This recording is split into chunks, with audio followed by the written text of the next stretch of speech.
Mohammed Nazir Pakhtiwal was an immigrant from Afghanistan, and he was a father of 6.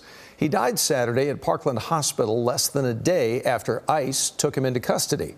His family today says that he should be celebrated as a hero who helped U.S. Special Forces in Afghanistan before he evacuated to the U.S. back in 2021. ICE says he was now here illegally and had a criminal history. A lot of questions about this case, no doubt about that. Bo Evans talking with his family, I understand, Bo, last night. And you've been working, obviously, with our entire CBS News Texas newsroom today. So we gather more information on this. Where do we stand right now? Yeah, Doug, I'm going to start with his death. And the Department of Homeland Security says Pakhtiwal was taken to Parkland Hospital after he complained of shortness of breath and chest pains while he was being processed following his arrest. He was then treated with some breathing treatment, but he later died the next day. Now, we're still waiting on an official cause of death from the medical examiner's office, but here in Richardson, where Pakhtiwal settled, his family still has questions and his community is scared. I'm really heartbroken. It was shocking for me. I mean, it was like our part of family. Nurul Lali was as shocked as anyone when he found out the man who baked bread for his store, Mohammed Nazir Pakhtiwal, had died in ICE custody this weekend.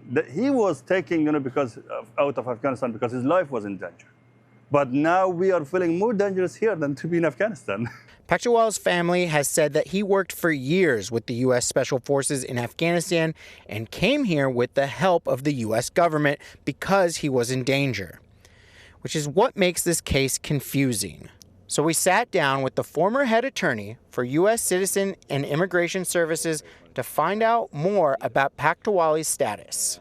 He quickly applied for asylum, and that application was pending. He was given work authorization.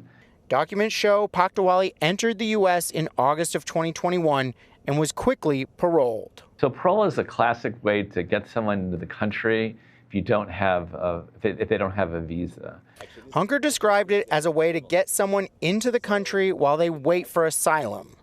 But that doesn't offer much protection. Legally, they could arrest him. Parole status doesn't really give you any legal status, so legally they could do that, but query whether that was a good idea to do that. Hunker said ICE could have used discretion to not arrest him since the family claims he helped the U.S. forces in Afghanistan. CBS News Texas was able to confirm claims by ICE that Pakhtiwal faced criminal charges for SNAP fraud and theft, but we still don't have the details surrounding those arrests. It's left the Afghan community here in North Texas scared. And then we should expect that the ICE is coming, next person will be me. So he will come to our door and then they do what they want. If they took us, nobody is asking them, nobody is care about us. So I don't know what will be happening to us. Everybody, one day, and we will find our life in danger and dead bodies in the jail or in the hospital or somewhere else.